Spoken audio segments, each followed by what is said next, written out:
Assalamualaikum and welcome to the second video lesson of grade 8 Geography and History. I am your SST teacher from Honors Kindergarten and Secondary School. And today we are going to learn about natural disasters and consolidation of British rule. Let's start the video lesson. Dear students, today our topic is natural disasters and second one is consolidation of British rule. Now we'll start first of all natural disasters. What is natural disasters? A natural event such as flood, earthquake or hurricane that causes great damage or loss of life. Natural disasters यानी कुदरती आफात से मुराद ऐसी चीज़ें हैं जिससे इंसानों की ज़िंदगी या फिर कोई प्रॉपर्टी वगैरह को बहुत ज़्यादा नुकसान पहुंचता है.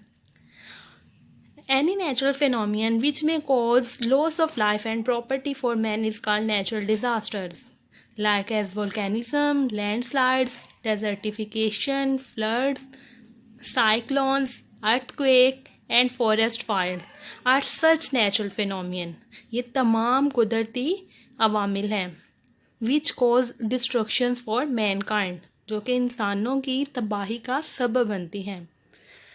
Okay students, in this unit, you will learn natural phenomenon that causes disasters for mankind, the impact of natural disasters, and safety measures that can be taken in case of earthquake, floods, cyclone, volcanism and forest fire.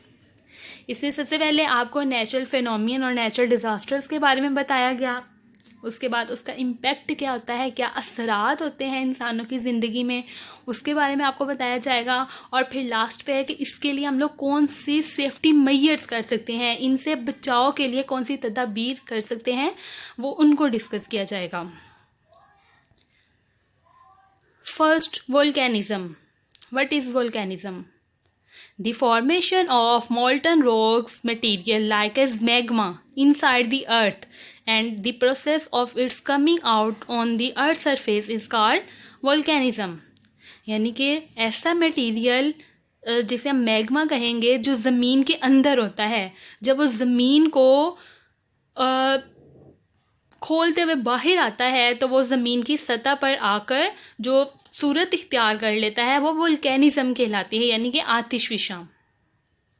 The magma when comes on the surface of earth is called lava. जब वो magma ज़मीन से बाहर ज़मीन की सतह के ऊपर आ जाता है तो वो लावा कहलाता है. And it burns and destroy everything that come in its ways. और इसके रास्ते में जो कुछ भी आता है वो उन सारों को तबाह कर देता है.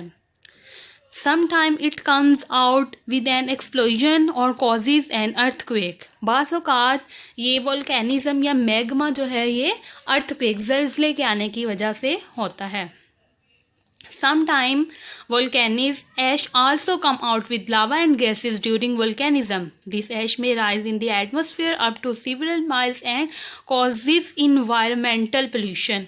और जिसकी वजह से ये environmental pollution का भी सबब बनता है, क्योंकि इसका धुआं जो है वो हवा में चला जाता है, जिसकी वजह से पोल्यूशन भी क्रिएट हो जाती है. अब इसके लिए कुछ सेफ्टी मेजर्स हैं, वो हम लोग इसमें डिस्कस करेंगे कि कौन सी एहतियाती तदाबीर हम करके इससे बचाव कर सकते हैं. To mitigation loss of life and property in areas vulnerable to volcanism in integrated monitoring systems of volcanoes has been adopted through out the world. ये पूरी दुनिया में जो है ना वो पाया जाता है, किसी भी जगह पर. ज़्यादातर ये पहाड़ी इलाकों में मौजूद होता है, माउंटेनियस एरियाज़ में होता है. In case of emergency a warning is given in the hazard zone to prepare people to combat the disasters. अगर कोई भी इमरजेंसी हो जाती है तो उसके लिए लोगों को प्रिपेयर किया जाता है कि किस तरह से इससे बचाव किया जा सकता है. स्टूडेंट्स, ये था वोल्केनिज्म, जिसके बारे में आपको बताया गया कि वोल्केनिज्म क्या होता है. ये एक मैग्मा होता है जो ज़मीन के अंदर होता है. जब ये ज़मीन से बाहर आता है तो लावा बन जाता है, यानी कि आग की फॉर्म में आ जाता है. और वो आग जो है ना वो इंसानों की भी तबाही का सबब बन जाती है. और इससे बचाव के लिए कुछ एहतियाती तदाबीर होती हैं जो आपको बताया गया है कि इसमें प्रिपेयर किया जाता है लोगों को कि अगर ये आ जाए तो इसे किस तरह से बचाव किया जाए. ओके स्टूडेंट्स, नेक्स्ट है साइक्लोन. What is cyclone? ये आंधी तूफान वगैरह जो है ना वो पानी में आ जाता है. Cyclone is a system of swirling winds which has a low pressure area in the centre. ये लो प्रेशर जो है ना वो एक एरिया है पानी का जिसके अंदर जो है ना वो पानी में तबाही आ जाती है. The winds tend to circulate towards the center and produce rain with the thunder and lightning. Wind speed exceed up to 200 kilometre per hour. इसमें जो हवा होती है, पानी का प्रेशर जो है ना वो हवा की वजह से बहुत ज़्यादा तेज़ हो जाता है और पानी तबाही का सबब बन जाता है. The winds have erosive power which destroy everything that come in their way. Cyclones produce continuous rainfall in a short period of time, which may cause floodings and loss of life and property. जिसकी वजह से इंसानों की ज़िंदगी को भी जो है ना वो तबाही का सबब बन जाती हैं और प्रॉपर्टी वगैरह भी, क्योंकि पानी में जब तबाही आ जाती है तो वो पानी छोड़ दिया जाता है जिससे सैलाब वगैरह भी आ जाता है, उसकी भी सिचुएशन बन जाती है. In coastal areas huge sea waves called storm surges and generated which में cause destructions on a large scale. ज़्यादातर जो है ना ये कोस्टल एरिया, साहली इलाकों के करीब ये सारा कुछ पाया जाता है और लहरें वगैरह जो समंदर में होती हैं उसमें भी बाज़ों का साइक्लोन्स वगैरह हो जाता है. अब इसमें कुछ सेफ्टी मेजर्स हैं. वो है construction of resistant houses should be made possible. Forecast management system should be established in areas vulnerable to cyclone as soon as the warning is given. Arrangements should be made to shift the livestock and household items to safe places. इसमें उन्होंने कहा कुछ ऐसे घर वगैरह जो है ना वो कंस्ट्रक्ट किए जा सके जिसकी वजह से ज़्यादा तबाही का सबब जो है वो ना बन सके. Evacuation system should be established and mobilization of volunteers in affected areas should be made possible. In case of evacuation, the household should be sealed after disconnecting power supplies. A risk map should be prepared about the estimated of extent and destructions caused by the cyclone to human life, livestock and infrastructure. इसकी वजह से infrastructure भी जो है ना वो बहुत ज़्यादा उसमें भी बहुत ज़्यादा प्रॉब्लम्स वगैरह आ जाती हैं. लोगों का रहन सहन जो है बहुत ज़्यादा चेंज हो जाता है, बहुत ज़्यादा तबाही का सबब बनता है इंसानों की लाइफ में. तो इसके लिए ये आपको बता दिया गया है कि कुछ सेफ्टी मेजर्स से जो करने पड़ेंगे, जैसे लाइक है storage of drinking water, foods, candles, matches and first aid material should be made possible. उसके लिए हम लोगों को सेफ्टी मेजर्स में सब क्या करना पड़ेगा, कुछ पानी स्टोर करके रखना पड़ेगा, खाना, उसके अलावा फर्स्ट एड बॉक्स, अगर कोई भी प्रॉब्लम या इंसानी जिस्म पर कोई भी चोट वगैरह लग जाए तो उसको किस तरह से कवर करना है. उसके अलावा keep in touch with radio and report emergency rescue centre establish by the government. उसके अलावा अगर ज़्यादा प्रॉब्लम हो जाती है तो रेस्क्यू सर्विसेज को इन्फॉर्म किया जाए. Okay students, next this picture is show in the earthquake disaster. ये ज़लज़ले की वजह से जो भी आफात वगैरह आई हैं. Sudden and intensive vibration of the earth crust is called earthquake. ज़मीन जब वाइब्रेट करती है, ज़मीन के अंदर कुछ प्लेट्स हैं जो कि सर्कुलेशन में आती हैं, जब वो एक दूसरे के साथ टकरा जाती हैं तो उसकी वजह से ज़मीन में वाइब्रेशन आती है. तो उस वजह से, उस रीज़न से जो है वो बहुत ज़्यादा तबाही होती है. As these are sudden movement without any pre-occurring symbols, prediction of earthquake is not possible. Earthquake destroys human settlements, buildings and infrastructures like as bridges, roads, railway lines, pipelines, water tanks and communication etc. Earthquake की वजह से इंसानों की ज़िंदगी के साथ साथ और भी बहुत ज़्यादा नुकसानात वगैरह होते हैं, जैसे कि बिल्डिंग्स वगैरह, जो भी इंफ्रास्ट्रक्चर सिस्टम है, रोड्स हैं, रेलवेज हैं, पुल वगैरह, सारा कुछ जो है इससे बहुत ज़्यादा तबाह हो जाता है. Indirect damage include fire, loss of water reservoirs and landslide etcetera. The most unrecoverable damage caused by the earthquake is called loss of valuable life. अब इसमें कुछ सेफ्टी मेजर्स हैं. To reduce the damage of earthquake at minimum level, it is necessary to keep the people aware about 3 actions like as drop or sit down, even in case of slight tremor. Cover your head and hold something strong. अपने आप को cover रखना पड़ेगा अगर ये इसमें earthquake ज़मीन वगैरह पर आ जाता है. Always keep heavy object near और ऑन दी ग्राउंड. और उसके अलावा खुली ज़मीन पर आकर खड़े होना चाहिए ताकि इंसानी ज़िंदगी को कम से कम नुकसान पहुंच सके. Okay students, next we discuss floods, सैलाब. अब इसके बारे में डिस्कस किया जाएगा कि सैलाब जो है वो किस तरह से आता है, इसकी क्या वजूहात होती हैं जिसकी वजह से बहुत ज़्यादा पानी जमा हो जाता है, इकट्ठा हो जाता है. An overflow of river water out of its channel. जब दरियाओं और समंदरों का पानी जो है वो एक हद से ज़्यादा हो जाता है, ओवरफ्लो हो जाता है, विच में cause damage to the near by settlement is called floods. और वो पानी फिर इर्द गिर्द के इलाकों में चला जाता है जिसकी वजह से सैलाब वगैरह आ जाता है, पानी बहुत ज़्यादा जमा हो जाता है. It is considered a natural disasters because it may be a cause of social and environmental डिग्रेडेशंस. It can be damaged any construction framework, uncemented houses and buildings without keep foundations. It may destroy bridges, roads, communication lines, crops, farms or livestock and cultural monuments as well. Loss of life, especially of women, children and aged, can occur along with the spread of disease and epidemics. इसकी वजह से बहुत ज़्यादा problems हो जाती हैं, ख़ास तौर पे वो बिल्डिंग्स जो कि जिसको मिट्टी वगैरह से बनाया जाता है, वो पानी के आ जाने की वजह से जब पानी में डूब जाती हैं तो वो सारा तबाह हो जाता है. तो इसके लिए भी कुछ इसके सेफ्टी मेजर्स हैं. उसमें awareness about the floods is should be given to the people of areas vulnerable to floods. उसके लिए हमें आगाह रहना पड़ेगा कि जब भी सैलाब वगैरह आ जाए तो उसके लिए लोगों को क्या क्या एहतियाती तदाबीर करनी पड़ेगी. Evacuation plan should be prepare to get people out dangerous areas. खासतौर पर ऐसे इलाके जो डेंजरस एरियाज है, लाइक जहाँ पर बहुत ज़्यादा घर जो है ना वो मिट्टी के बने हुए हैं, बिल्डिंग जो है ना वो ज़्यादा उन्होंने मजबूती से नहीं बनाई हुई, उन एरियाज़ को ज़्यादा खतरा होता है फ्लड्स की वजह से. तो उसके लिए कुछ ऐसा प्लान करना पड़ेगा कि अगर वहाँ पर सैलाब वगैरह आ जाते हैं तो उसको किस तरह से कवर करना है. Electricity and gas supplies should be disconnected to avoid an accident. Campus should be established in safe areas to provide shelter and food of the affected.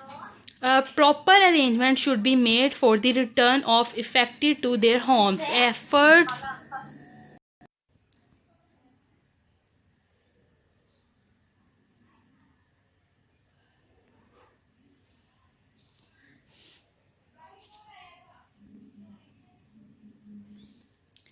Next student, we start forest fires.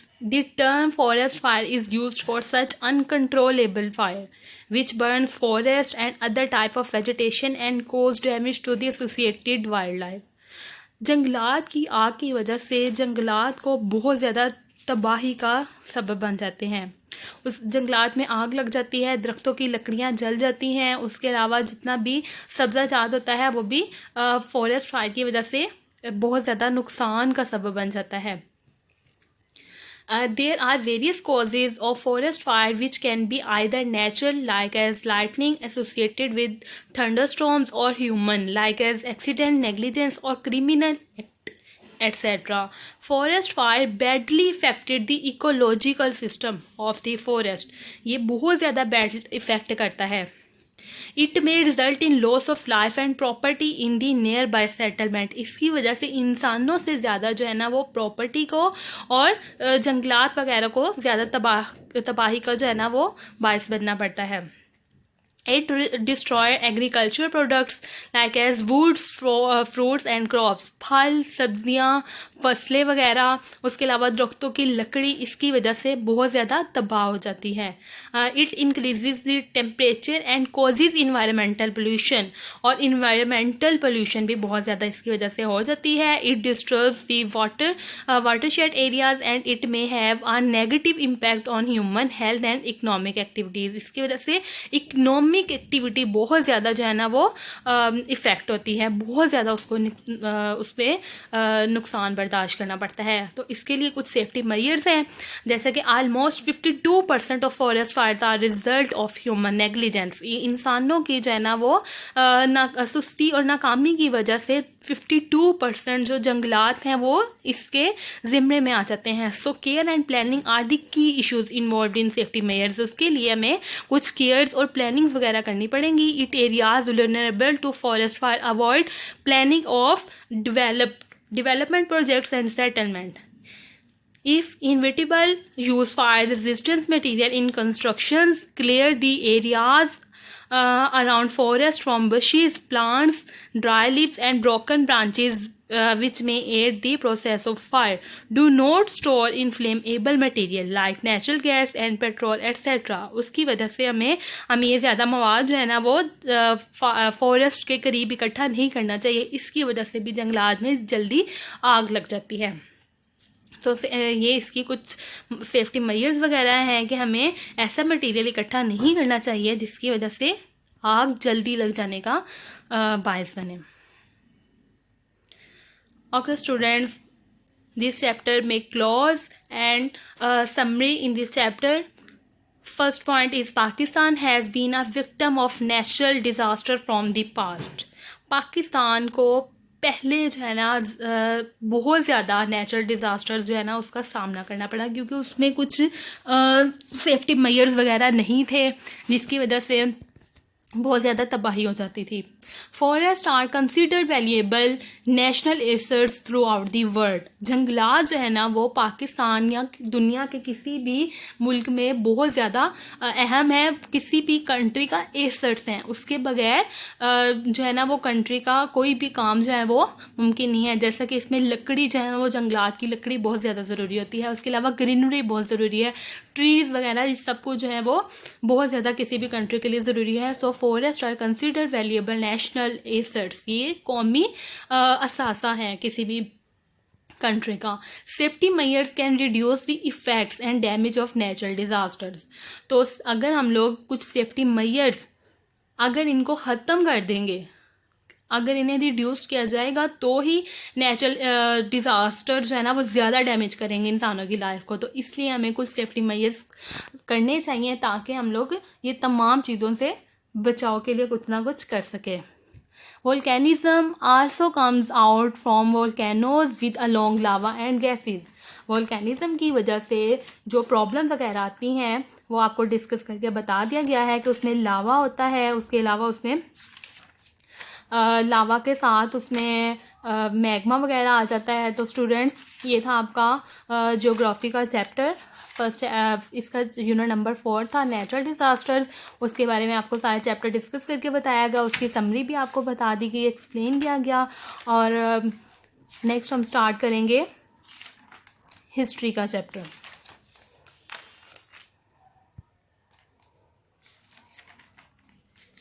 Next to start this chapter history unit number 1 consolidation of British rule. Consolidation of British rule means बरतानवी हुकूमत का इस्तेहकाम। जिस वक्त British की हुकूमत आई थी उन्होंने आकर क्या किया और क्या क्या उसमें तदाबीर की, कुछ कौन कौन से पॉइंट्स थे।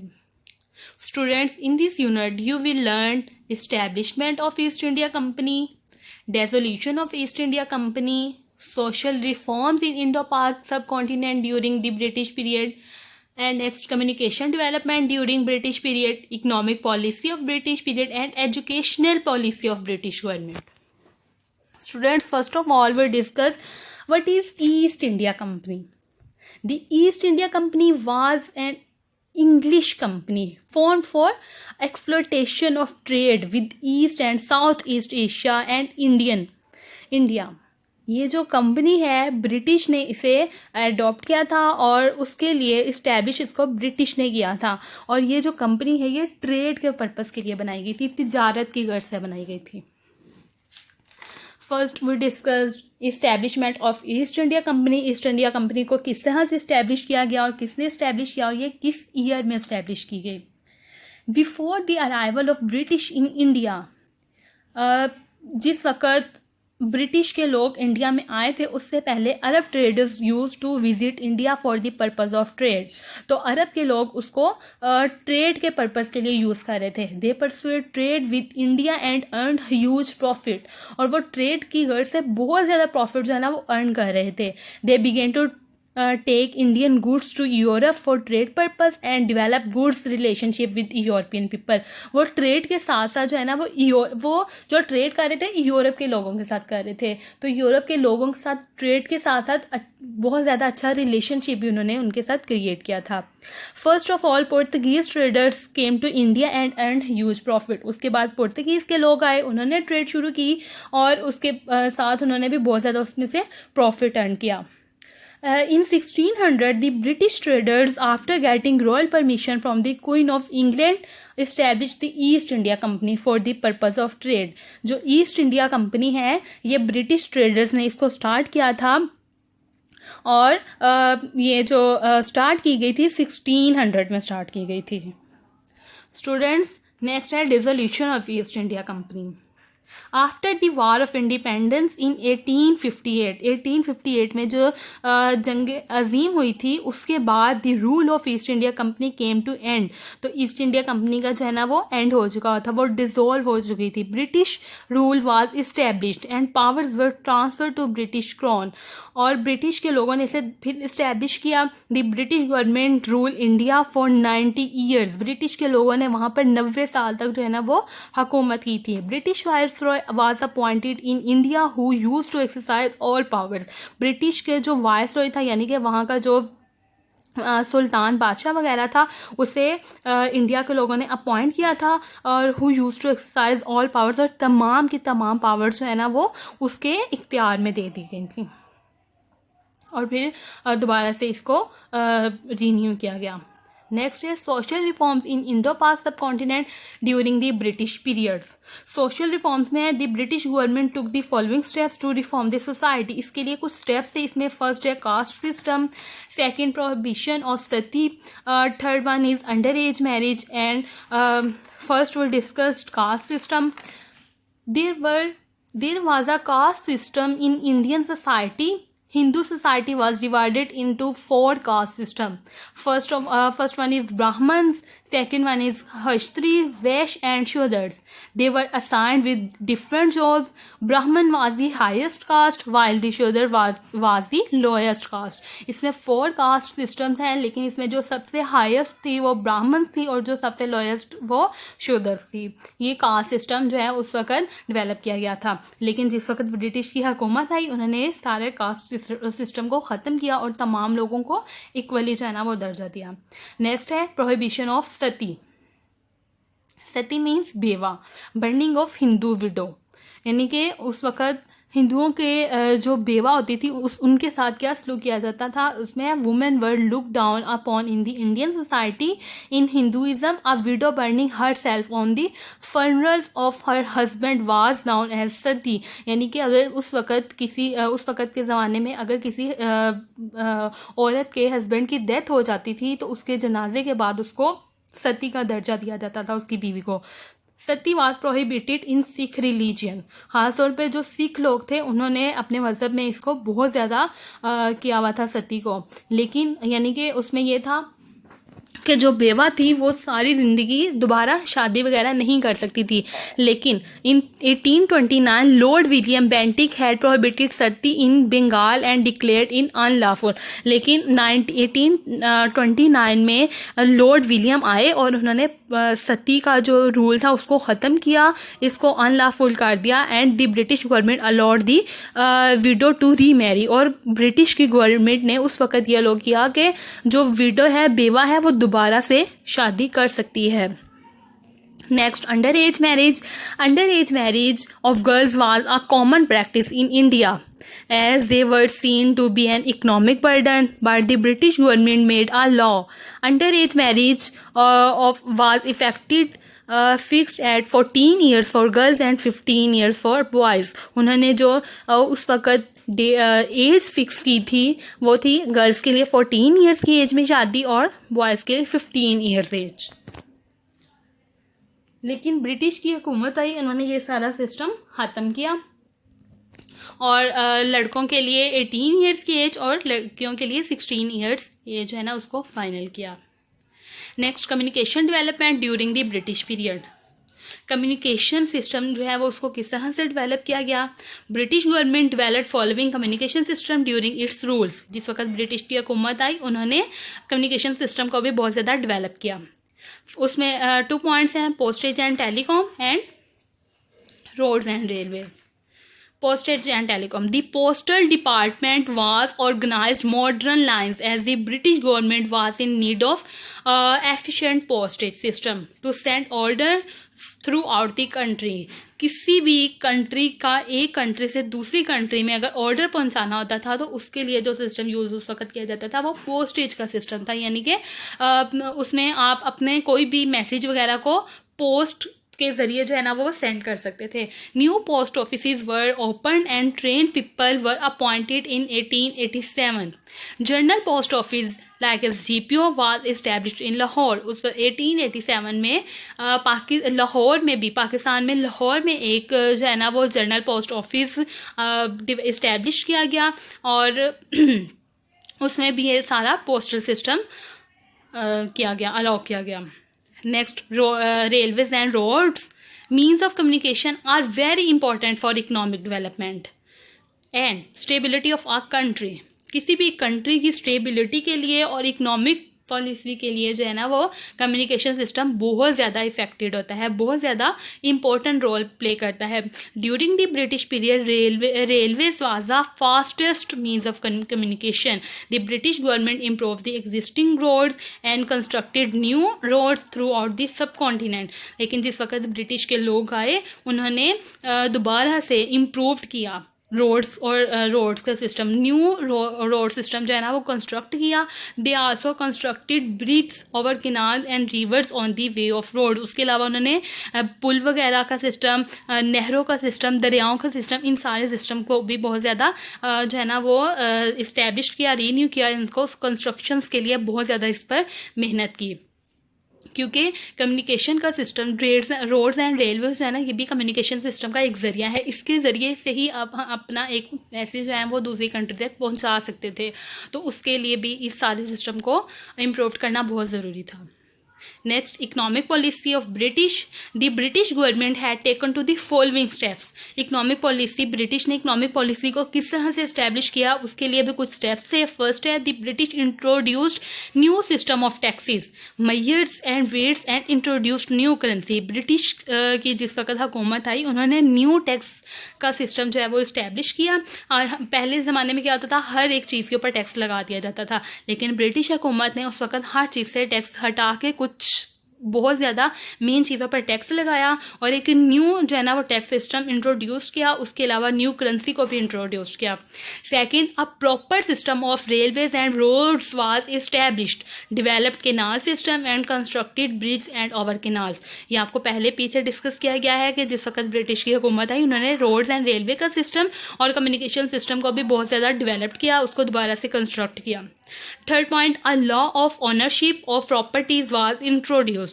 उन्होंने प्रॉपर्टी का जो ओनरशिप का सिस्टम है उसको भी इंट्रोड्यूस किया। पहले क्या होता था, किसी की भी प्रॉपर्टी जो है ना वो उसको नहीं दी जाती थी। जो वहाँ के लोग होते थे सारी की सारी प्रॉपर्टी अपने पास रखते थे, लेकिन जिस वक्त ब्रिटिश की हुकूमत आई उन्होंने हर एक को प्रॉपर्टी का मालिक बनने का खुद हक दिया जिसकी प्रॉपर्टी थी। And last one, the government improve the systems of civil services. British government also introduced formal education system in British subcontinent. उसके अलावा इसमें the government improve the system of civil service के system को भी बहुत ज़्यादा improve किया। And student, last one topic is educational policy of British government. British government also introduced formal education system. British government ने एजुकेशन सिस्टम को भी बहुत ज़्यादा इम्प्रूव किया इन द सब कॉन्टिनेंट में the British educationist provides ideology system and for subcontinent. Lord Macaulay and Charles Wood played very important role in this respect. Lord Macaulay और Charles Wood ने भी जो है ना वो बहुत ज़्यादा इंपॉर्टेंट रोल प्ले किया एजुकेशन सिस्टम को डेवलप करने के लिए। Next student, what is east India Company. East India company क्या है, इसके बारे में आपको पीछे सारा डिस्कस करके बता दिया गया है कि ईस्ट इंडिया कंपनी जो है ना वो ट्रेड के पर्पस के लिए बनाई गई थी और ये ब्रिटिश के लोग आए, इन्होंने इसको इस्टेब्लिश किया। 1600 में इसको इस्टेब्लिश किया गया था और क्वीन विक्टोरिया की जो है ना वो और रॉयल परमिशन जो है ना क्वीन ऑफ इंग्लैंड की क्वीन थी, जिसके परमिशन से इसको इस्टेब्लिश किया गया था 1600 में। नेक्स्ट है, who was Lord Macaulay's minute. Lord Macaulay कौन था, ये अभी आपको बताया था कि जो एजुकेशन सिस्टम जो है वो डेवलप किया था वो लॉर्ड मैकॉले ने किया था, लेकिन ये कौन था और किस वक्त जो है ना वो ये सारा सिस्टम डेवलप किया गया, इसके बारे में आपको डिस्कस करके बता दिया जाएगा। What Lord Macaulay. Lord Macaulay was a British historian and politician. ये ब्रिटिश हिस्टोरियन था और एक पॉलिटिशियन था। He was appointed as head of educational committee of government in subcontinent, और सब कॉन्टिनेंट में से एजुकेशनल कमेटी के लिए अपॉइंट किया गया था, यानी कि एजुकेशनल सिस्टम जो है ना वो बहुत ज़्यादा डेवलप किया था लॉर्ड मैकॉले ने। Next, what is separate electorate. जुदा गाना इंतखाब का सिलसिला जो है वो क्या था सारा। Election of representation on the basis of religion is called separate electorate, यानी कि हर एक का जो है ना वो इलेक्शंस का जो मेथड था वो उसके मजहब के अकॉर्डिंग किया गया। Last one is when did Queen Victoria was born. Queen Victoria जो है ना वो किस वक्त पैदा हुई थी। Queen Victoria was born in 1819। She remained queen from 1837 to 1901। वो 1819 में पैदा हुई थी और जिस वक्त ये क्वीन बनी थी, यानी कि मलका का रोल इन्होंने प्ले करना शुरू किया था, वो 1837 से स्टार्ट किया था। Summary of this chapter students, इस चैप्टर में आपने जो डिस्कस किया उसमें था फर्स्ट पे, in 1600 the with royal approval of Queen Victoria the East India Company was formed. Queen Victoria की परमिशन से जो है ना वो ईस्ट इंडिया कंपनी को फॉर्म किया गया था 1600 में। Next, sir Sayyid Ahmad Khan propose British government to include native people in legislative council. Sir Sayyid Ahmad Khan ने भी जो है ना वो ब्रिटिश गवर्नमेंट को बहुत ज़्यादा जो है ना उन्हें एजुकेशन सिस्टम के बारे में इख्तियाती उसमें कुछ पॉइंट्स वगैरह बताए थे, उनको उसमें फॉलो किया था। The Muslims were awarded separate electorate in Indian Council Act of 1909 and Charles Wood represented his educational plan in 1854 which was known as the Wood's Dispatch. Charles Wood जो है ना इसने भी एजुकेशनल प्लान को represent किया था 1854 में। Students, complete your book work with the help of lesson thought. You will learn and also learn answers of short and long questions of this lesson which have been sent to you through daily diaries. I hope so.